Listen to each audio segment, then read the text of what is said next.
Hello, welcome to the channel. ಇವತ್ತು ನಿಮ್ಮ person real true deep feelings ಏನಿದೆ ಅನ್ನೋದನ್ನು ಕ್ಯಾಂಡಲ್ ರೀಡಿಂಗ್ ಮುಖಾಂತರ ನೋಡೋಣ. ನಿಮ್ಮ ಪರ್ಸನ್ ಬಗ್ಗೆ ಯೋಚನೆ ಮಾಡ್ತೀರಿ, ಅವ್ರ ಹೆಸರನ್ನು 3 ಟೈಮ್ಸ್ ನಿಮ್ಮ ಮನಸ್ಸಲ್ಲಿ ಹೇಳ್ಕೊಳ್ತಾ ಈ ಒಂದು ರೀಡಿಂಗ್ನ ವಾಚ್ ಮಾಡಿ. ಯಾವಾಗ ಫಸ್ಟ್ ಟೈಮ್ ನೋಡ್ತಿರೋ ಅವಾಗ ಇದು ರೆಸೊನೇಟ್ ಆಗುತ್ತೆ. Okay, with a positive note. June first ವೀಕಲ್ಲಿ ಕ್ರಿಸ್ಟಲ್ ಹೀಲಿಂಗ್ನ ನಾನು ಕಂಡಕ್ಟ್ ಮಾಡ್ತಾ ಇದ್ದೀನಿ. 1 ಡೇ ಕ್ಲಾಸ್ ಇರುತ್ತೆ. ಕ್ಲಾಸ್ ಮೀನ್ಸ್ 1 ಡೇ ಆ್ಯಕ್ಟಿವಿಟಿ ಇರುತ್ತೆ. ಬೆಳಗ್ಗೆ 10 ಗಂಟೆಯಿಂದ ಸಂಜೆ 5 ಗಂಟೆವರೆಗೂ ಕಾಫಿ, ಟೀ, ಲಂಚ್ನ ಅರೇಂಜ್ ಮಾಡಿರ್ತೀವಿ. ಇಲ್ಲಿ ನಿಮಗೆ ಕ್ರಿಸ್ಟಲ್ಗಳ ಮಾಹಿತಿ, ಕ್ರಿಸ್ಟಲ್ನ ಬಳಸಿ ನಿಮ್ಮನ್ನು ಹೀಲ್ ಮಾಡುವಂಥದ್ದು, ಜೊತೆಗೆ ರಿಲೀಸ್ ಆ್ಯಂಡ್ ರಿಸೀವಿಂಗ್ ಆ್ಯಕ್ಟಿವಿಟಿನೂ ಇರುತ್ತೆ. ಜೊತೆಗೆ ಒಂದು ಪೆಂಡೆಂಟನ್ನು ನಾನು ನಿಮಗೆ ಚಾರ್ಜ್ ಮಾಡಿ ಕೊಡ್ತೀನಿ. ಇದಲ್ಲದೇ ಇನ್ನೂ ಹೆಚ್ಚಿನ ಮಾಹಿತಿಗಳನ್ನು ನೀವು ಅಲ್ಲಿ ಪಡೆಯಬಹುದು ರಿಲೇಟೆಡ್ ಟು ಸ್ಪಿರಿಚುಯಾಲಿಟಿ. ಇಂಟ್ರೆಸ್ಟ್ ಇರೋಂಥವ್ರು ವಾಟ್ಸಪ್ ನಂಬರ್ಗೆ ಮೆಸೇಜ್ ಮಾಡಿ. ಲಿಮಿಟೆಡ್ ಸೀಟ್ಸ್ ಇದೆ. ಲಾಸ್ಟ್ ಟೈಮ್ ಥರ 40 ಮೆಂಬರ್ಸ್, 55 ಮೆಂಬರ್ಸ್, 70 ಮೆಂಬರ್ಸ್ ಎಲ್ಲ ನಾನು ಮಾಡಿದ್ದೀನಿ. ಬಟ್ ಜೆನ್ಯೂನ್ ಆಗಿ ಯಾರಿಗೆ ಹೀಲಿಂಗ್ ಬೇಕೋ ಅವ್ರು ಮಾತ್ರ ಬನ್ನಿ. ನನಗೆ 3 ಜನ ಬಂದರೂ ಪರವಾಗಿಲ್ಲ, ನಾನು ಆ ಕ್ಲಾಸ್ನ ಕಂಡಕ್ಟ್ ಮಾಡ್ತೀನಿ. ಎಷ್ಟು ಲಿಮಿಟೆಡ್ ಪೀಪಲ್ಸ್ ಬರ್ತಿರೋ ನಾನು ಅಷ್ಟು ಚೆನ್ನಾಗಿ ಹೀಲಿಂಗ್ಸ್ನ ಕೊಡೋದಕ್ಕೆ ಹೆಲ್ಪ್ ಆಗುತ್ತೆ. ಡೋಂಟ್ ವರಿ, ನಾನು ತಗೋತಾ ಇರೋದು ವೆರಿ ಲಿಮಿಟೆಡ್ ಸೀಟ್ಸ್ನ ಮಾತ್ರ. ಇಂಟ್ರೆಸ್ಟ್ ಇರೋರು ಬೇಗ ಜಾಯ್ನ್ ಆಗಿ.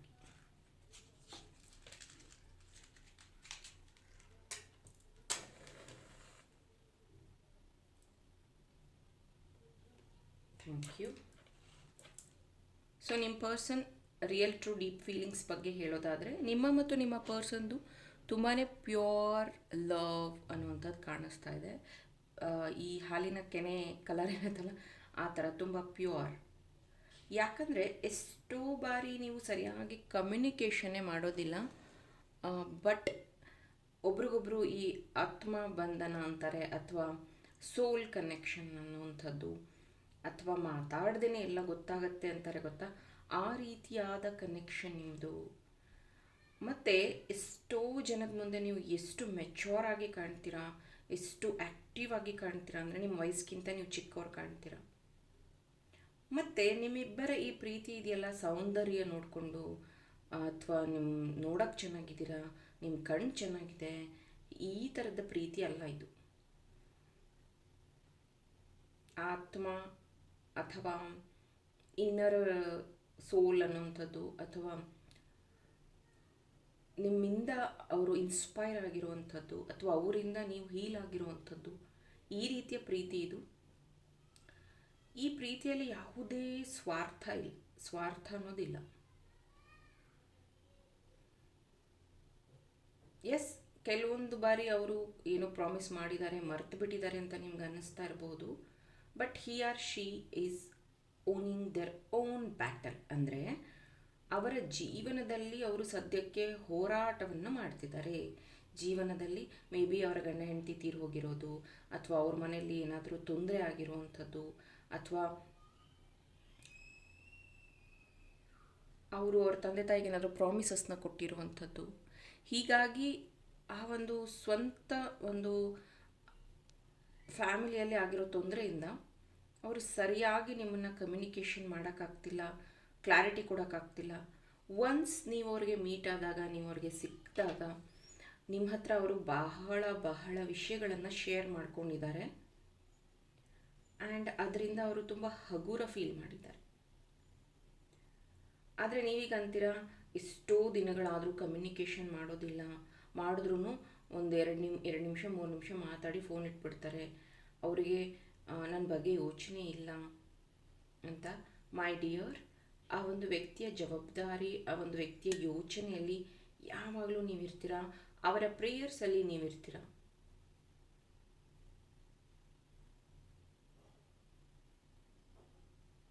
ಮಕರ ರಾಶಿ, ಕನ್ಯಾ ರಾಶಿ, ಮೇಷರಾಶಿ, ವೃಶ್ಚಿಕ ರಾಶಿ, ಕುಂಭರಾಶಿ, ಮೀನರಾಶಿ, ಕರ್ಕಾಟಕ ರಾಶಿ ಪ್ರೆಸೆಂಟ್ ಇರುವಂಥದ್ದಿದೆ. ಆ ವ್ಯಕ್ತಿ ಯಾವ ವಿಷಯದಲ್ಲೂ ನಿಮ್ಮನ್ನು ಜಡ್ಜ್ ಮಾಡ್ತಾ ಇಲ್ಲ. ಫ್ರೀ ಸೋಲ್ ಆಗಿ ಅವರು ನಿಮ್ಮನ್ನು ಪ್ರೀತಿ ಮಾಡ್ತಾ ಇದ್ದಾರೆ. ಅವ್ರಿಗೆ ಗೊತ್ತು, ಏನೇ ಆದರೂ ಲೈಫಲ್ಲಿ ಏನೇ ಬಂದರೂ ನೀವು ಅವ್ರ ಕೈ ಬಿಡೋದಿಲ್ಲ. ನೀವು ಮೈಂಡ್ ಸ್ವಿಚ್ ಮಾಡ್ಕೊಳ್ಳಲ್ಲ. ಅಂದರೆ ಇವ್ರನ್ನ ನಾನು ಬಿಟ್ಬಿಟ್ಟು ಬದುಕ್ತೀನಿ, ಇವ್ರು ಇಲ್ಲ ಅಂದರೆ ಏನಾಯಿತು, you are not that person. ಅವ್ರಿಗೆ ತುಂಬ ಕಾನ್ಫಿಡೆನ್ಸ್ ಇದೆ ನಿಮ್ಮ ಮತ್ತು ನಿಮ್ಮ ಪ್ರೀತಿ ಮೇಲೆ. ಹಾಗಾಗಿ ಅವ್ರು ಮಾತಾಡಿಲ್ಲ ಅಂದರೂ, ನೋಡಿಲ್ಲ ಅಂದರೂ ನಿಮ್ಮ ಬಗ್ಗೆ ಅವರಿಗೆ ಯಾವಾಗಲೂ ಪಾಸಿಟಿವ್ ಯೋಚನೆಗಳೇ ಬರುತ್ತೆ.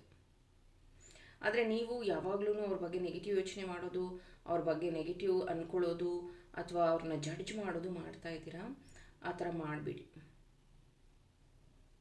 ಇಲ್ಲಿ ಪೆನ್ ಚಾನಲ್ ಆಗ್ತಿದೆ. ಮೇ ಬಿ ಅವ್ರು ಯಾವಾಗಲೂ ಲೆಫ್ಟ್ ಸೈಡ್ ಜೋಬಲ್ಲಿ ಪೆನ್ ಇಟ್ಕೋತಾರೆ ಅಂತ ಅನಿಸುತ್ತೆ. ಮೇ ಬಿ ಅದು ಟಿಕ್ಟಾಕ್ ಪೆನ್, ಈ ಥರ ಟಿಕ್ಟಾಕ್ ಮಾಡ್ತೀವಲ್ಲ ಆ ಥರ ಪೆನ್ನು. ಮೇ ಬಿ ಅವ್ರು ನಿಮ್ಮ ಬಗ್ಗೆ ಯೋಚನೆ ಮಾಡಿದಾಗ ಅಥವಾ ನಿಮ್ಮನ್ನು ನೆನಪಿಸ್ಕೊಂಡಾಗ ಆ ಒಂದು ಪೆನ್ನನ್ನು ಅವರು ಟಿಕ್ಟಾಕ್ ಇದನ್ನು ಮಾಡುವಂಥದ್ದು, ಅಥವಾ ಅವರ ಒಂದು ಕಚೇರಿಯ ವರ್ಕಲ್ಲಿ ಅಥವಾ ಅವರು ಒಂದು ಆಫೀಸ್ ವರ್ಕಲ್ಲಿ ತೊಡಗಿದಾಗ ನಿಮ್ಮ ನೆನಪು ಅವರಿಗೆ ಕಾಡ್ತಾ ಇದೆ, ನಿಮ್ಮ ನೆನಪು ಅವ್ರ ಜೊತೆಗಿದೆ ಯಾವಾಗೂ. ಜಾಸ್ತಿ ಆ ವ್ಯಕ್ತಿ ವೈಟ್ ಶರ್ಟ್ ಅಥವಾ ವೈಟ್ ಡ್ರೆಸ್ ಹಾಕುವಂಥದ್ದು, ಒಫಿಷಿಯಲ್ ಆಗಿ ಕಾಣಿಸ್ತಾ ಇದ್ದಾರೆ. ಮೇ ಬಿ ಗೌರ್ಮೆಂಟ್ ಜಾಬಲ್ಲಿ ಇರುವಂಥದ್ದು, government sector, political background, real estate ಅಥವಾ ಈ ಬಿಸ್ನೆಸ್. ಇನ್ನೂ ಒಂದು, ಈ ವ್ಯಕ್ತಿ ಸಿಕ್ಕಿದ ಮೇಲೇ ಅನಿಸುತ್ತೆ ನೀವು ಸ್ಪಿರಿಚುವಲಿ ಸ್ಟ್ರಾಂಗ್ ಆಗಿದ್ದು. ಯಾಕಂದರೆ ಈ ಥರದ ರೀಡಿಂಗ್ಗಳು ಅಥವಾ ಸ್ಪಿರಿಚುಯಾಲಿಟಿ, ಹೌದು ದೇವ್ರ ಮೇಲೆ ಭಕ್ತಿ ಇತ್ತು ನಿಮಗೆ, ಮುಂಚೆಯಿಂದ ದೇವರ ಆರಾಧನೆ ಮಾಡ್ತೀರಾ, ದಟ್ ಈಸ್ ಫೈನ್. ಆದರೆ ಈ ಸ್ಪಿರಿಚುವಲ್ ಕನೆಕ್ಷನ್, ಸೋಲ್ ಕನೆಕ್ಷನ್, ಸೋಲ್ ಕಾಂಟ್ರಾಕ್ಟ್, ಇದೆಲ್ಲ ಈ ವ್ಯಕ್ತಿ ಸಿಕ್ಕಿದ ಮೇಲೇ ನಿಮ್ಮ ಲೈಫಲ್ಲಿ ಶುರುವಾಗಿರುವಂಥದ್ದು. ಒಂದು ಸತಿ ಅಬ್ಸರ್ವ್ ಮಾಡ್ಕೊಳ್ಳಿ.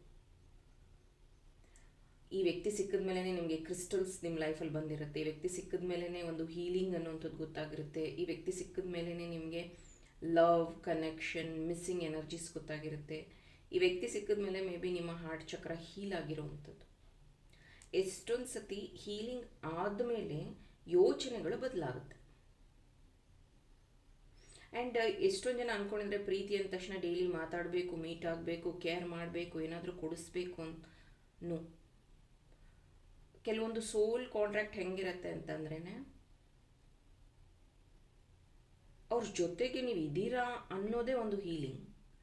ಅವ್ರ ಜೊತೆಗೆ ನಿಮ್ಮ ಸಪೋರ್ಟ್ ಇದೆ ಅನ್ನೋದೇ ಅವ್ರಿಗೊಂಥರ ಪ್ರೌಡ್ ಫೀಲ್ ಆಗ್ತಾ ಇರುತ್ತೆ. ಯಾರ ಹತ್ರನೂ ಈ ಪ್ರೀತಿ ಬಗ್ಗೆ ಅವರು ಹೇಳ್ಕೊಳಕ್ಕಾಗಲ್ಲ, ತೋರಿಸ್ಕೊಳಕ್ಕಾಗಲ್ಲ, ಪ್ರೂವ್ ಮಾಡ್ಕೊಳಕ್ಕಾಗಲ್ಲ. ಬಟ್ ತುಂಬ ತುಂಬ ಡೀಪ್ ಕನೆಕ್ಷನ್ ಇರುವಂಥದ್ದು. ಎಷ್ಟೊಂದು ಸತಿ ಅವ್ರು ಹೇಳಿದ್ದಾರೆ, ನೆಕ್ಸ್ಟ್ ಜನ್ಮ ಅಂತಿದ್ರೆ ನಾನು ಮತ್ತೆ ನಿನ್ನ ಪ್ರೀತಿ ಪಡಿಬೇಕು, ಅಥವಾ ನಿನ್ನ ಗಂಡ ಅಥವಾ ಹೆಂಡತಿ ಆಗಬೇಕು, ಅಥವಾ ನಿನ್ನ ಮಗುವಾಗಿ ಹುಟ್ಟು ಬರಬೇಕು. ಈ ವ್ಯಕ್ತಿ ಒಂಥರ ಸ್ಟಬನ್, ತುಂಬ ಪ್ರೀತಿ, ರೊಮ್ಯಾನ್ಸ್, ಲವ್, ಹಗ್ ಈ ಥರದ್ದು ಮಾತಾಡುವಾಗ. But when it comes to action, ಅಂದರೆ ಮೀಟ್ ಆಗೋಣ ಅಂತಾರೆ, ಮೀಟ್ ಆಗೋದಿಲ್ಲ. ಅಥವಾ ಏನಾದರೂ ಪ್ಲ್ಯಾನಿಂಗ್ಸ್ನ ಮಾಡ್ತಾರೆ, ಔಟಿಂಗ್ ಹೋಗೋ ಥರ ಕರ್ಕೊಂಡು ಹೋಗೋದಿಲ್ಲ. ಅಥವಾ ವಿಚಾರಗಳನ್ನು ಹೇಳ್ತಾರೆ ಹೊರತು ಪ್ರಾಕ್ಟಿಕಲ್ ಆಗಿ ಅವರು ನಿಮ್ಮನ್ನು ಆ ಥರ ಇರೋದಕ್ಕೆ ಬಿಡೋದಿಲ್ಲ. ಸಾಕಷ್ಟು ಬಾರಿ ಅವ್ರು ಹೇಳೋದೇನು ಗೊತ್ತಾ, ಹೌದು ನನಗೂ ಆಸೆ ಇದೆ, ಆದರೆ ಏನು ಮಾಡಲಿ, ನನ್ನ ಪರಿಸ್ಥಿತಿ ಹೀಗಿದೆ. ತುಂಬ ಸತಿ ಇದನ್ನು ಅವ್ರು ಮೆನ್ಷನ್ ಮಾಡ್ತಾರೆ. ಮತ್ತು ಇವ್ರ ತಾಯಿನ ತುಂಬ ಇಷ್ಟಪಡ್ತಾರೆ, ತುಂಬ ಪ್ರೀತಿ ಮಾಡ್ತಾರೆ ಅವ್ರ ತಾಯಿನ. ತುಂಬ ಸತಿ ಅವ್ರು ನಿಮ್ಗೆ ಮೆನ್ಷನ್ ಮಾಡಿದ್ದಾರೆ, ನೀನು ನನ್ನ ತಾಯಿ ಪ್ರೀತಿಯನ್ನು ಕೊಟ್ಟಿದ್ದೀಯಾ ಅಥವಾ ನೀನು ನನ್ನ ತಂದೆ ಪ್ರೀತಿಯನ್ನು ಕೊಟ್ಟಿದ್ದೀಯಾ ಅಂತ.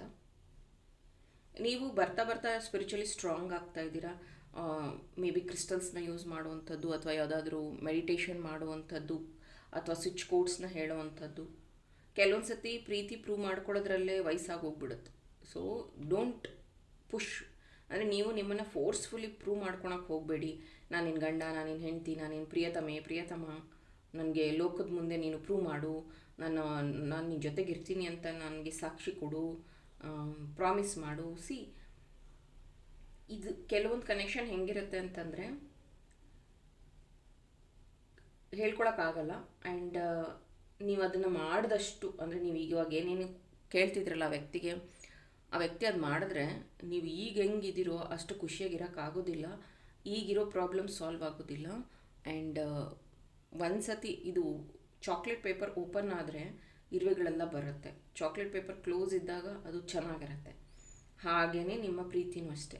ನೀವು ಎಷ್ಟು ಹಠ ಮಾಡ್ತೀರಾ, ಎಷ್ಟು ಆ ವ್ಯಕ್ತಿನ ಫೋರ್ಸ್ ಮಾಡ್ತೀರೋ, ಇದು ತುಂಬ ಕಷ್ಟ ಆಗುತ್ತೆ. ಸೊ ದಯವಿಟ್ಟು ಈ ಒಂದು ಪ್ರೀತಿ ಹೇಗಿದೆಯೋ ಹಾಗೆ ಎಕ್ಸೆಪ್ಟ್ ಮಾಡ್ಕೊಳ್ಳೋದು ಉತ್ತಮ. ಇದು ಎಲ್ಲರ ಕೇಸು ಹೀಗೆ ಇರುತ್ತೆ ಅಂತ ನಾನು ಹೇಳ್ತಾ ಇಲ್ಲ. ಯಾರ್ಯಾರಿಗೆ ಇದು ಆ್ಯಪ್ಟ್ ಆಗಿದೆ ನೀವು ತಗೊಳ್ಳಿ.